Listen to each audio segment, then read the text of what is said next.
my topic is racial profiling, and my question is, why is racial profiling so common in America?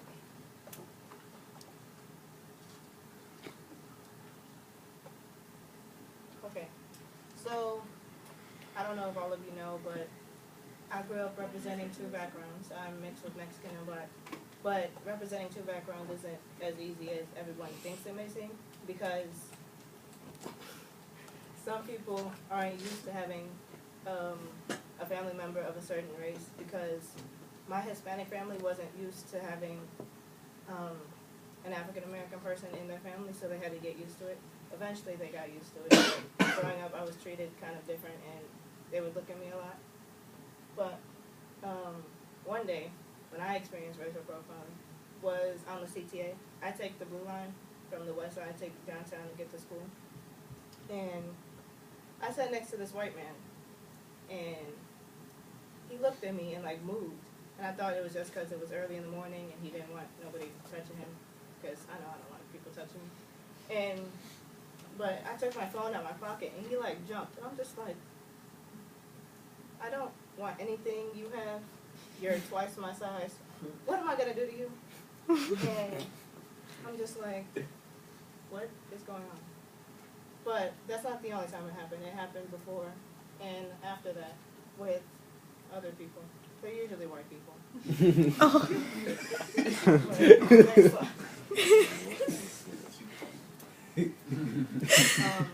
So I read the definition of racial profiling is taking in somebody's race or ethnicity to assume that they're doing something bad just because of their race or ethnicity. And that's not always the case. So,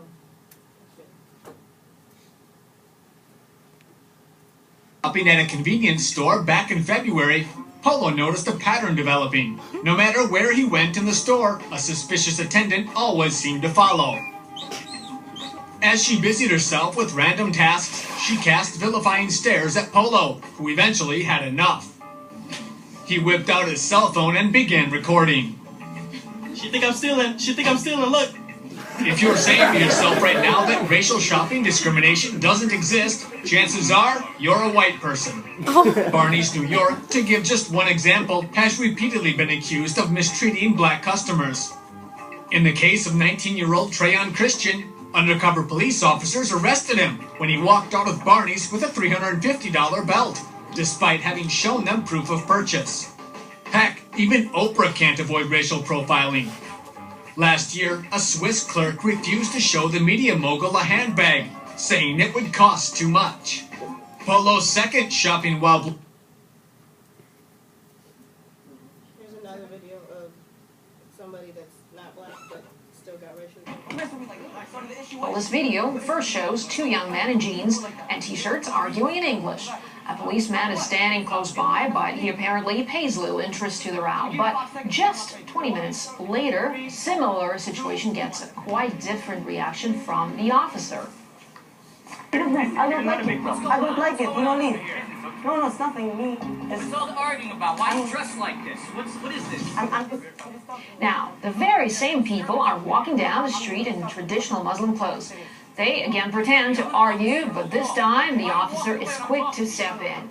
He frisks the men, asking if they are holding a gun or a knife, while the men try to explain they were just talking. The unverified video has already sparked a debate over racial profiling in the U.S. One of the men from the video later commented that for him and other American Muslims, such discrimination is an everyday reality. The video...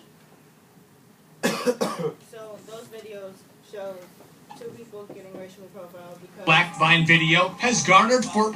Because one was black and the white store manager assumed that he was stealing because he was just walking around in the store.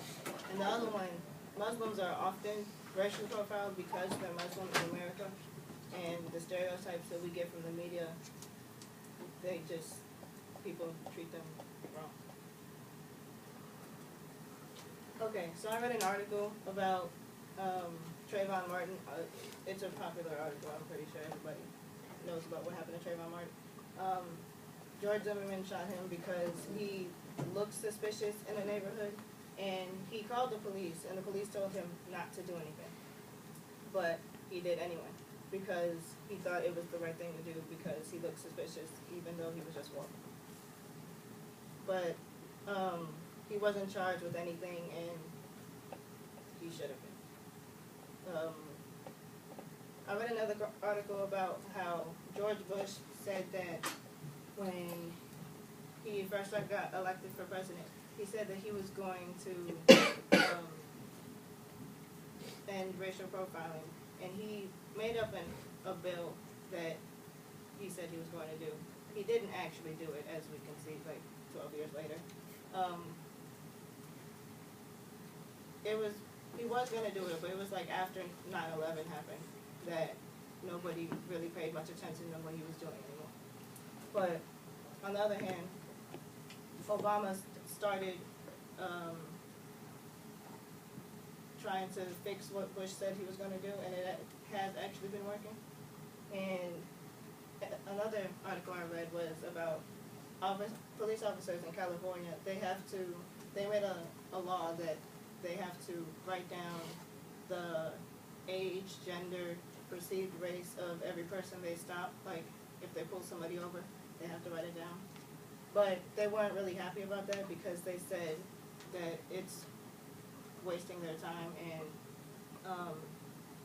they didn't want to do it. But I think it's a good idea because you don't know what they're doing or why they pulled them over. They have to write the reason why they pulled them over. And what I want to do to stop racial profiling is kind of like what California is doing. Like, we should make a law in like every state that law enforcement has to write down why they pulled them over, like everything about them or how they looked and everything. Because law enforcement is